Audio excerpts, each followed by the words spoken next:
Welcome to this week's Chinuch Hashkafa message. It's Parshas Kiseitze. This week, like last week, I'm going to do something a little bit different, and that is just to talk about parenting tools for the month of Tishrei. So last week we talked about Elul and building up the Elul feeling at home. But today I want to just spend a few minutes on preparing for Tishrei. And it's really, as I said, more about parenting than Divrei Torah, but I think it's an important discussion to have around this time of the year. It's really important for children to have a really good and involved Tishrei experience. Tishrei, at the end of the day, is the yesod, it's the foundation of the year. It's really a time that we plant memories in children of the Yontiv experience. It's called Chodesh Hashvi, it's the 7th month, because it's musba b'koil, it's saturated with kedusha, saturated with minhagim and halachas and mitzvahs and yontif and so on and so forth, and therefore it's such an important a concept that children should really have a very, very impactful experience. So I want to just make a few points.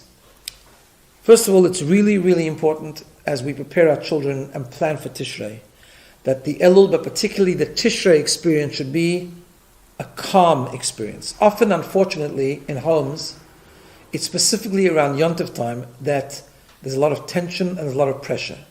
There's so much to do. People take days off work. We have many, many guests coming to stay with us or eating by us. We have to do a lot of cooking and preparation. And actually, what tends to happen sometimes is that it becomes a tense time, becomes a time of stress, and a time where we give our children less attention than other times. The first rule is we need to do whatever we can to keep the month of Tishrei calm and peaceful. We might need to compromise a little bit, have less guests. We might need to have a little bit of a smaller menu. We might need just to have extra rest. Whatever we need to do, we need to keep it calm, not to complain, because children are very affected, even if they don't show it. There are children who look back sometimes and say, Yontif time, Pesach, Tishrei was a tense time at home, and it doesn't leave a good impression or a good memory, and it's not a good thing. So therefore, the first thing we need to do is keep it calm, try not to complain, particularly in front of the children, of how difficult it all is, but we need to create calmness in the house, and we need to give our children attention. That is really, even if we have guests, we must make sure to spend time with our children, give them attention at the Yontif table, at the Suddhas, and so on and so forth. However, it's not just about keeping calm, it's more than that. It needs to be more exciting, and children need to be very, very involved. So children need to be involved in all of the details. That's how we get them involved, and the more preparation, the better. So, let me just give a couple of pointers. We should use the next few weeks, in the month of Elul, to prepare with our children. So for example, davening. Davening is a big one. We're not going to go through the whole topic of davening now, but davening is really important that we, ahead of time, the more preparation, the better. Ahead of time, we sit down with our children with a machzor, of course, age appropriate. We go through some of the tefillas, what they mean. We talk about the seriousness of davening, the beauty of the davening, some of the nigunim of davening that they might sing in your shul. And also, we prepare beforehand and negotiate and make up with the children how much time they need to spend in shul. What are the parts they have to come in for? If you're not sure exactly what age, you need to speak to someone. But obviously, as they get older, the more they need to be in shul. But if you make up before, not just ad hoc, it makes it so much more meaningful. I must point out, however, that once they are in shul on Yontif, we've said this many times, don't drive them crazy. They know what they have to daven, they've opened the machzor, they daven really well or not so well, it doesn't matter. They should see you davening. Better just to sit next to you and watch you davening, and they'll learn and they'll become part of that experience.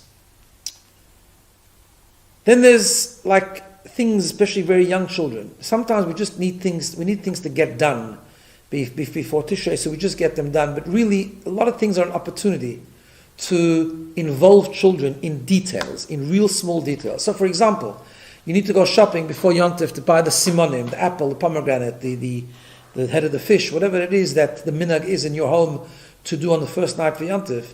Take them with.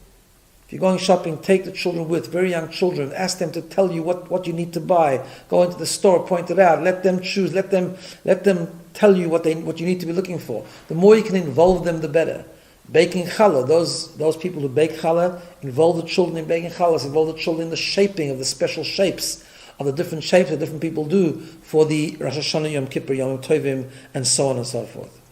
Prepare divrei Torah, share divrei Torah, build up the anticipation for the Yom Tov, share experiences. Some people have experiences when they were young. They were by a Rebbe for Tishrei, they were in yeshiva for Tishrei, whatever the case is, share it with your children in the weeks leading up. At mealtimes, particularly Shabbos, sing nigunim that are connected to Elul, connected to Tishrei, and so on. It gets even more intense when it comes Sukkos, for example. When it comes Sukkos, we live in a world today where everything is so easy. You can buy a pop-up sukkah, those who make decorations, you can even buy decorations. You can go into a store and just pick up a ready-made set of lulav and esrog. Don't do that. Make sure you involve your children and make it a whole experience. Build the sukkah together, put on the schach together. Take them with you to choose a lulav and esrog. Show them different kinds, educate them, talk to them. What looks like a nice esrog, looks like a nice lulav, and so on. Of course, as children get older, you can educate them more, you can learn with them more, but involve them in all the details. We need to start now, we need to prepare. Younger children, for example, it's really important. There's a lot of sudas coming up, a lot of meals, Yom Tov meals, Rosh Hashanah. There's a lot of Shabbos and Yom Tov this year particularly. And there's a lot of, therefore, sudas Yom Tov and sudas Shabbos. Make up with your children how much they have to sit by the meals if they're very young.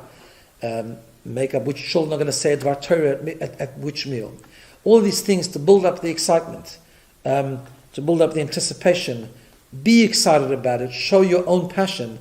And starting now, build up the excitement and get children involved as much as possible in all the details of Tishrei, so that when it comes, they will really engage, and it'll be exciting for them, and it'll be part of the experience, and it'll leave lasting effects in Mirza Hashem. I want to take this opportunity also to wish everyone a ksiv v'chsim tova. I'm probably going to take a break now until after Yom Tov. I'm traveling next week, and then Tishrei is very hectic. So good bench the year. Everyone should have nachas in their children, and we'll in Mirza Hashem resume after the Yom Tovim. Have a wonderful day and a good Shabbos.